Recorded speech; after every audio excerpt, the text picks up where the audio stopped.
Minutes time. এই 20 মিনিটসে আমি আপনাদেরকে কয়েকটা ছোট টিপস দেওয়ার চেষ্টা করবো, যেটা হয়তো আপনাদের কাজে লাগবে।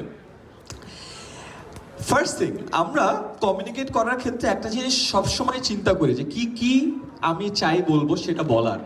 আমরা কখনো এটা চিন্তা করি না যে আমরা কি কি চাই না বলার। এবং এটা একটা খুব ভালো এক্সারসাইজ। আপনাদের সবার কোম্পানি আছে না? সো অথবা কোম্পানিতে কাজ করেন, অথবা নিজস্ব কোম্পানি আছেন, অথবা সামনে দিতে চান, রাইট? এখানে একটা জিনিস আমরা সবাই করি, আমরা আমাদের নিজস্ব কোম্পানির ব্যাপারে বা নিজে যা করি এর ব্যাপারে সবকিছু বলতে চাই। একটা ভালো এক্সারসাইজ হলো আপনি কি বলতে চান না এটা ফিগার আউট করবেন। বড় বড় কোম্পানিরা দেখবেন নিজেদের কোম্পানির ব্যাপারে বেশি কিছু বলে না, কম কিছু বলে, রাইট? বিকজ আপনি কারো মাথায় অনেক কিছু ব্র্যান্ডিংকে আঁচড় ফেলতে পারবেন না। একটা পুরো প্যারাগ্রাফ বলবেন, সে কিছুই নিয়ে যাবে না।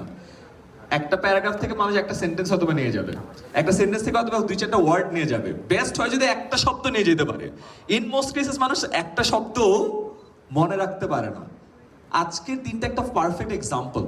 আজকে আপনি যতজনকে নিজের নাম বলেছেন তাদের মেজরিটি আজকের রাত পার হতে হতে আপনার নামটা ভুলে যাবে। তার মানে কি? সে আপনার কথা থেকে একটা ওয়ার্ডও কি রিটেইন করতে পারছে? পারে নাই। So it's very difficult. So it's a very good exercise to figure out যে আপনি আপনার নিজের কোম্পানির ব্যাপারে বা নিজের ব্যাপারে কি বলবেন না।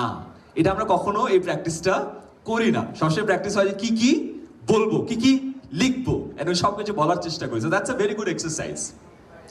আমরা মেইনলি 3 ধরনের কমিউনিকেশন করি: নিজের সাথে, অন্যের সাথে, সৃষ্টিকর্তার সাথে, আল্লাহর সাথে, তাই না? তো আজকে দুটো আমার কনভারসেশনের বাইরে আপনি নিজের সাথে কিভাবে কথা বলেন, আল্লাহর সাথে কিভাবে কথা বলেন, এইটা আমি আজকে আপনাকে শিখাবো না। আজকে আমি আপনাকে কয়েকটা টিপস দিব, যেই টিপটা আপনাকে হেল্প করে অন্যের সাথে কিভাবে কমিউনিকেট করবেন সেটা বোঝাতে বা সেটা জানাতে। সো কমিউনিকেশনে আমি ছোট্ট একটা সাইকোমেট্রিক পয়েন্টস দিব।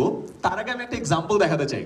এটা আমার নিজস্ব কোম্পানি 10 মিনিট স্কুলের একটা অরিজিনাল চ্যাট থ্রেডের একটা স্ক্রিনশট।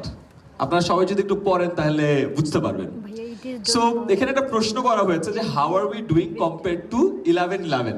সো আমি আজকে প্রেজেন্টেশনটা বানানোর ক্ষেত্রে আমার মনে হলো যে এটা তখন নভেম্বর মাস চলতেছে, তাই না? সো নভেম্বরে একটা বড় ক্যাম্পেইন হলো 11/11 ক্যাম্পেইন। সো 11/11 ক্যাম্পেইনে এই কোয়েশ্চেনটা করা হয়েছিল যে how are we doing compare to 11/11। So আমরা গত বছরের সাথে কম্প্যারিজনের জন্য কোয়েশ্চেনটা করা হয়েছে। সো টিমের একজনের রেসপন্সটা করেছে যে ভাইয়া, it is doing well, we are yet to decide, we're yet to activate some more in Facebook, and then a proper comparison can be received. Last time we activated all at the same time, and hence there was a huge decline in last 2 days. Hence we have divided the contents until day 3 of the campaign. এই মেসেজটা পড়ে আপনারা কিছু বুঝছেন? আমিও কিছু বুঝি নাই। তার কারণ হলো যেহেতু আমার একটা কনটেক্সট আছে, আমার একটু বোঝা উচিত ছিল, বা তাও আমি বুঝি নাই। তার কারণ হলো আন্ডারলাইন করা ওয়ার্ডগুলো। আপনি যদি দেখেন ডুইং ওয়েল বোঝা যায়, এটা কিন্তু স্পেসিফিক না, মেজারেবল। স্মার্ট শুনছি না? Specific, measurable, attainable, realistic, time bound, nothing that. Yet two activate, এখনো করতে হবে, কখন করতে হবে জানি না। সাম মোর, কয়টা বুঝি নাই।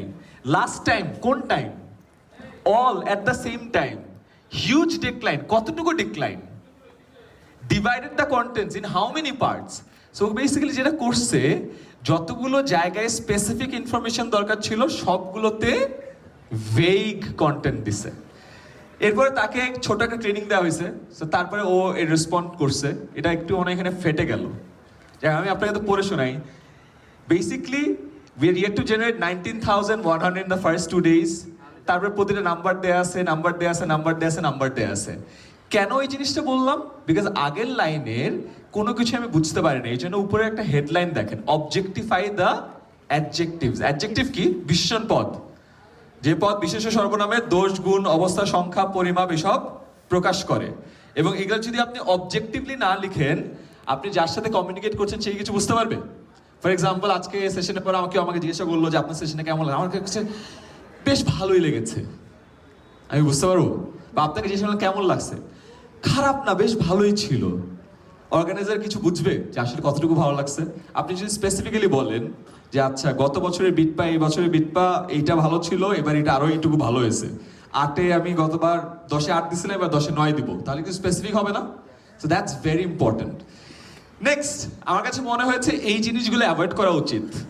ASAP, next week, next month, next quarter, very big, very small, alarming, improved a lot. These are all vague. You have to be specific. যে today 3 PM আমি আজকে রিপোর্টটা সাবমিট করব। আপকামিং সানডে 12টার সময় আমি মিটিংটা করব। How big, how small, how alarming, how interesting should be definite. না হলে কিন্তু আমরা বুঝতে পারবো না যে আপনি কি বোঝাতে চাচ্ছেন। Or improved a lot, in which metric?